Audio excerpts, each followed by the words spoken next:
The eminent behavioral scientist Dr. B.F. Skinner sees each of us as wholly determined by our environment.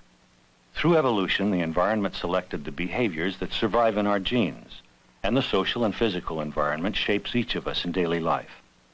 If you would control or change human behavior, you must control and redesign the human environment. A token economy is applied behaviorism, the theories and principles first formulated in Dr. Skinner's laboratory, put to work in the real world. Token economies and other behavior modification programs are spectacularly successful when compared with traditional therapy techniques.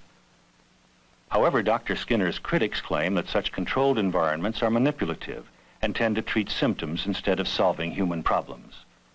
Dr. Skinner sees these techniques as valuable ways of protecting individuals from mistreatment in situations where compassion has been notably lacking or has failed.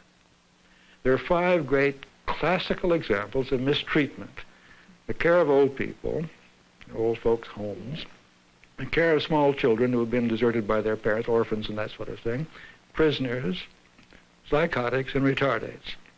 Now, why have these always been classic examples of mistreatment?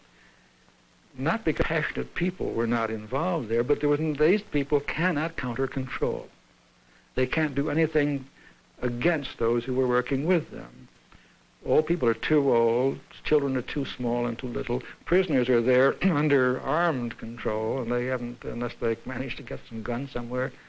Psychotics and retardees are unable to escape from or counter-control. And under these conditions, the most compassionate person deteriorates, and he becomes careless, then callous, and then cruel. This has happened again and again and again. Now, there's no help for this in trying to find compassionate people. You put them into that system, and they'll deteriorate, and they'll become less compassionate. What you want are the counter-controlling effects. You want to make sure that treatment of one kind is condoned, treatment of another kind is opposed. Well, perhaps we better talk about some of the terms so that we will be sure exactly what we mean. What is operant conditioning? Now, rewards and punishments are what the layman thinks of. Well, they're special cases, but they're not general enough to cover the thing. You get an organism doing something, and if you then make a reinforcer contingent upon what he's doing, he'll tend to do it again. And the reinforcers you use in the laboratory are the simple ones, like food for a hungry organism or water for a thirsty one. But in daily life, all kinds of things are reinforcing. The word reinforce means to strengthen. It doesn't mean to weaken.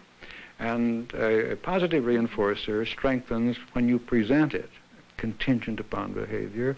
Why are the ways that culture now uses to control behavior so ineffective? We're afraid of effective control.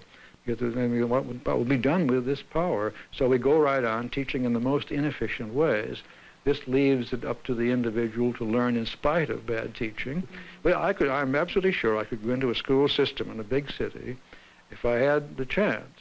I could give students positive reasons for coming to school, sitting down and getting to work and learning things and having a fine time doing it. And when you came into the school and made children want to come to school and want to learn, you would be exercising control over their behavior. That's right, and